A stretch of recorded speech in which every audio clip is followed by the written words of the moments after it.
വേണ്ടത്ര മുലപ്പാൽ ലഭിക്കാത്തതിന് മറ്റ് കാരണങ്ങളെക്കുറിച്ചുള്ള സ്പോക്കൺ ട്യൂട്ടോറിയലിലേക്ക് സ്വാഗതം. ഈ ട്യൂട്ടോറിയലിൽ നമ്മൾ ഇനി പറയുന്നവ പഠിക്കും. ഒരു കുഞ്ഞിന് വേണ്ടത്ര മുലപ്പാൽ ലഭിക്കാത്തതിൻ്റെ മറ്റ് കാരണങ്ങൾ, ആ കാരണങ്ങൾക്കുള്ള ശുപാർശ ചെയ്യുന്ന പരിഹാരങ്ങൾ. ഒരു കുഞ്ഞിന് വേണ്ടത്ര മുലപ്പാൽ ലഭിക്കാത്തതിന് നിരവധി കാരണങ്ങളുണ്ട്.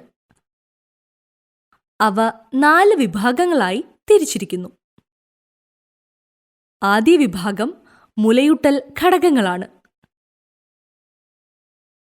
ഇതേ സീരീസിലെ മറ്റൊരു ട്യൂട്ടോറിയലിൽ ഇത് നമ്മൾ ചർച്ച ചെയ്യും. രണ്ടാമത്തെ വിഭാഗം അമ്മയുടെ മാനസിക ഘടകങ്ങളാണ്. മൂന്നാമത്തെ വിഭാഗം അമ്മയുടെ ശാരീരിക അവസ്ഥയാണ്.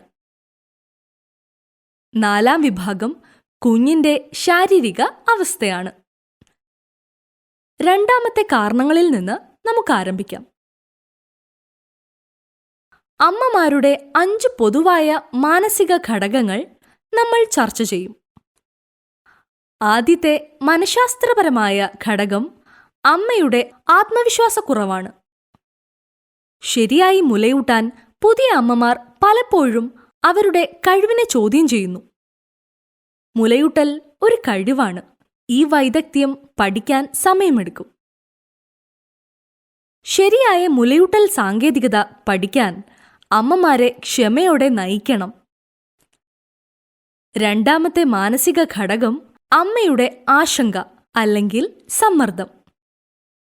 പുതിയ അമ്മമാർ കുഞ്ഞിന്റെ ആരോഗ്യത്തെക്കുറിച്ച് ആശങ്കാകുലരാണ്. അവരുടെ വിഷമം പകർച്ചവ്യാധി പോലുള്ള സമ്മർദ്ദകരമായ സമയങ്ങളിൽ വർദ്ധിക്കുന്നു. മാനസിക വിഷമം മൂലം അമ്മമാർ പലപ്പോഴും ബോട്ടിലിൽ പാൽ കൊടുക്കാൻ പ്രലോഭിപ്പിക്കപ്പെടുന്നു. കൂടാതെ സമ്മർദ്ദം അവരുടെ പാൽ വിതരണത്തെ ബാധിക്കുന്നു. അമ്മമാർക്ക് വിശ്രമിക്കാനും സഹായത്തിനും കൂടെ കുടുംബമുണ്ടായിരിക്കണം. അവരുടെ സംശയങ്ങൾ ഒരു വിദഗ്ധനുമായി പതിവ് ഫോളോഅപ്പുകളിൽ പരിഹരിക്കപ്പെടണം. മൂന്നാമത്തെ മാനസിക ഘടകം മുലയൂട്ടലിന്റെ അമ്മയുടെ അനിഷ്ടമാണ്. ചില അമ്മമാർ അവരുടെ കുഞ്ഞിനെ മുലയൂട്ടാൻ ഇഷ്ടപ്പെടുന്നില്ല. ഇത് കുഞ്ഞിന് വേണ്ടത്ര മുലപ്പാൽ ലഭിക്കാത്തതിന് കാരണമാകും. നാലാമത്തെ മാനസിക ഘടകം കുഞ്ഞിനെ അമ്മ നിരസിക്കുന്നതാണ്. ചില അമ്മമാർ കുഞ്ഞിനെക്കുറിച്ച് ശക്തമായ നെഗറ്റീവ് വികാരങ്ങൾ പ്രകടിപ്പിക്കുന്നു. കുഞ്ഞ് ജനിച്ചത് അവർ ഇഷ്ടപ്പെടുന്നില്ല. ചുംബനം, കെട്ടിപ്പിടിക്കൽ മുതലായ സ്നേഹപൂർവമായ പെരുമാറ്റത്തിന്റെ അഭാവമുണ്ടായിരിക്കും.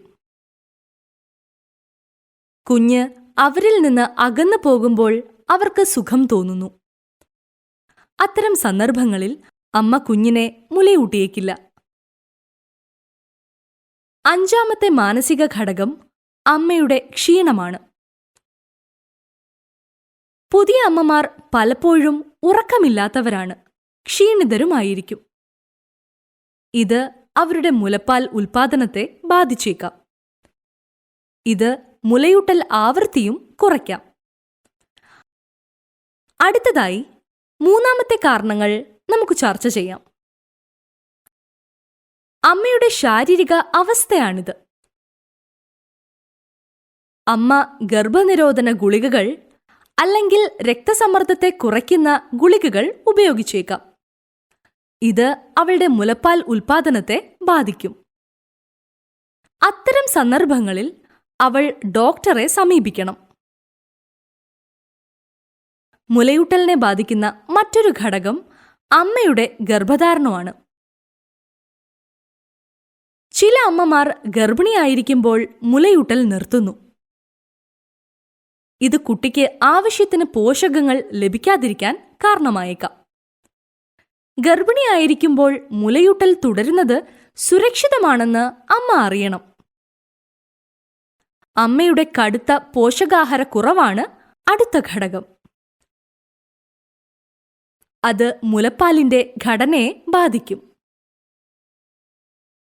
കൂടാതെ കുഞ്ഞിന് വേണ്ടത്ര ഭക്ഷണം നൽകുന്നതിന് അമ്മ വളരെ ദുർബലമായിരിക്കാം. അമ്മ മദ്യം കുടിച്ചാൽ അത് പാലുൽപാദനം കുറയ്ക്കാൻ കാരണമായേക്കും.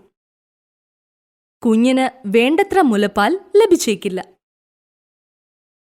മറ്റൊരു ഘടകം അമ്മയുടെ പുകവലി ശീലമാണ്. പുകവലി പാലിന്റെ വിതരണം കുറയ്ക്കാം. മുലയൂട്ടൽ ഘടന പോലും മാറിയേക്കും. അടുത്ത ഘടകം അമ്മയിൽ മറുപിള്ളയുടെ ശേഷിക്കുന്ന ഭാഗമാണ്. അമ്മയുടെ പ്രോലാക്റ്റിന്റെ നില ഉയർത്തിപ്പിടിക്കാൻ ഇത് അനുവദിക്കില്ല. മുലപ്പാൽ ഉൽപാദനത്തിൽ സഹായിക്കുന്ന ഹോർമോണാണ് പ്രോലാക്റ്റിൻ. അതിനാൽ വേണ്ടത്ര മുലയൂട്ടാൻ അവൾക്ക് കഴിഞ്ഞേക്കില്ല. എന്നിരുന്നാലും ഇത് ഡോക്ടർമാർ കണ്ടെത്തിയ അപൂർവ കാരണമാണ്. മുലയൂട്ടലിനെ ബാധിക്കുന്ന മറ്റൊരു ഘടകം മുലയുടെ മോശപ്പെട്ട വളർച്ചയാണ്. ചില അമ്മമാർക്ക് പാൽ നിർമ്മിക്കുന്ന കോശങ്ങൾ അവരുടെ സ്തനങ്ങളിൽ ഉണ്ടായിരിക്കില്ല. അടുത്തതായി 4ാമത്തെ കാരണം നമുക്ക് ചർച്ച ചെയ്യാം. അത് കുഞ്ഞിന്റെ ശാരീരിക അവസ്ഥയാണ്. അസുഖമുള്ള സമയത്ത് കുഞ്ഞ് മുലപ്പാൽ കുടിക്കില്ല, അല്ലെങ്കിൽ മുലപ്പാൽ ഛർദ്ദിച്ചേക്കാം. പല നവജാത ശിശുക്കൾക്കും മൂക്കിൽ ഉണങ്ങിയ മ്യൂക്കസ് ഉണ്ട്. ഇത് അവരുടെ മൂക്കിനെ തടഞ്ഞ് മുലയൂട്ടുന്ന സമയത്ത് അവരുടെ ശ്വസനത്തെ ബാധിക്കുന്നു. അതിനാൽ മുലയൂട്ടുന്ന സമയത്ത് കുഞ്ഞുങ്ങൾ പതിവായി നെഞ്ചിൽ നിന്ന് വായെടുക്കുന്നു. കുഞ്ഞിന്റെ മൂക്കിൽ നെയ്സൽ സലൈൻ ഡ്രോപ്പുകൾ ഒഴിക്കുന്നത് അത് വൃത്തിയാക്കാൻ സഹായിക്കും. ഫാർമസികളിൽ നെയ്സൽ സലൈൻ ഡ്രോപ്പുകൾ ലഭ്യമാണ്. പാലൂട്ടുന്നതിന് 15 മിനിറ്റ് മുൻപ് ഓരോ മൂക്കിലും 4 മുതൽ 5 തുള്ളികൾ ഒഴിക്കുന്നത് മ്യൂക്കസ് മായ്ക്കും. കുഞ്ഞിനെ വേഗത്തിൽ സുഖപ്പെടുത്താൻ അമ്മ മുലയൂട്ടേണ്ടത് പ്രധാനമാണ്. ചില കുഞ്ഞുങ്ങൾ ജനന വൈകല്യങ്ങളുമായി ജനിക്കുന്നു. അവയിൽ ഡൗൺ സിൻഡ്രോം ഉൾപ്പെടുന്നു. പിളർന്ന ചുണ്ട് അല്ലെങ്കിൽ അണ്ണാക്കില്ലാതെയോ ജന്മനായുള്ള ഹൃദ്രോഗം. അവർക്ക് പേശികളുടെ വികസനം കുറവായിരിക്കും. ഇത് വലിച്ചു കുടിക്കാനുള്ള അവരുടെ കഴിവിനെ കൂടുതൽ ബാധിക്കും.